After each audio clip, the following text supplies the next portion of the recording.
GoEasy, ticker GSY, used to be one of the TSX's most loved compounders, but recently the stock got absolutely crushed. The big question is this a rare opportunity or a classic value trap? In this video, we'll break down the business, what went wrong, the balance sheet and funding situation, and then I'll give you bear, base and bull price targets, plus exactly what I'd need to see before calling it a buy.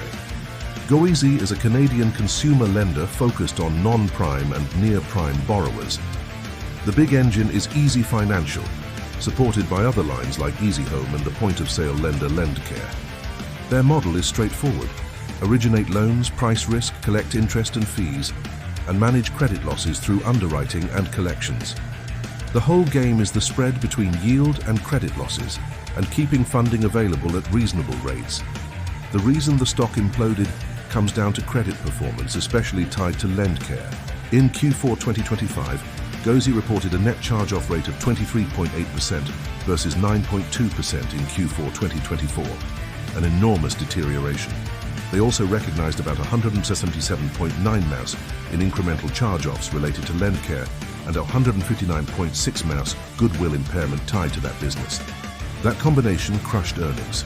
Q4 included a large reported loss, and adjusted diluted loss per share was $8.93. So this wasn't a small miss. This was the market repricing a lender whose credit losses suddenly looked much riskier than expected. Now, it's not all doom.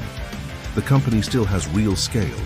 Year-end loan portfolio of 551B, up 20% year over year, and Q4 originations of 951.5 M, up 17%. Revenue in Q4 was roughly flat around 406 million.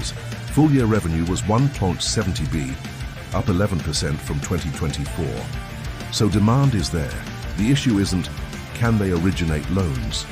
The issue is, can they originate loans at acceptable credit quality? For lenders, the balance sheet is everything. GoEasy disclosed that it amended financing arrangements with lenders. The revolving credit facility remains at 550 million, but availability is subject to a borrowing-based test.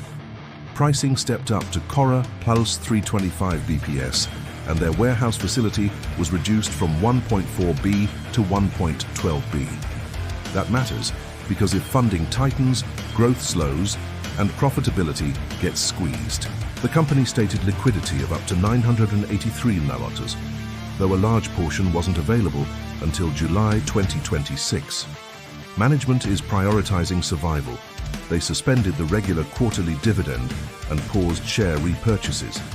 They also implemented a workforce reduction of 9%, targeting about 30 million annualized savings.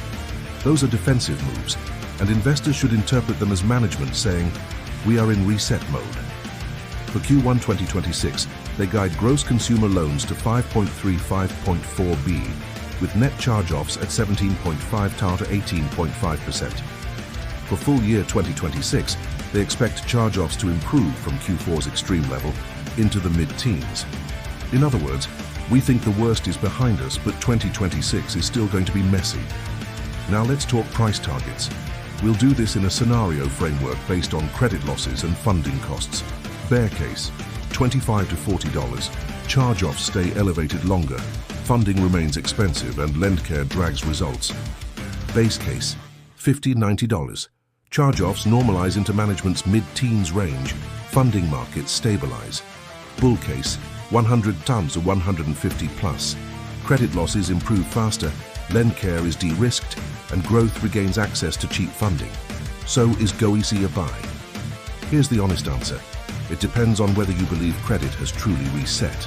Potential buy signals: charge-offs trend down for multiple quarters, and stable funding access without drama. Red flags: another spike in credit losses or more reductions in funding capacity. If you're a high-risk investor, it's a recovery play. If you want cleaner compounders, wait for 2 quarters of stability.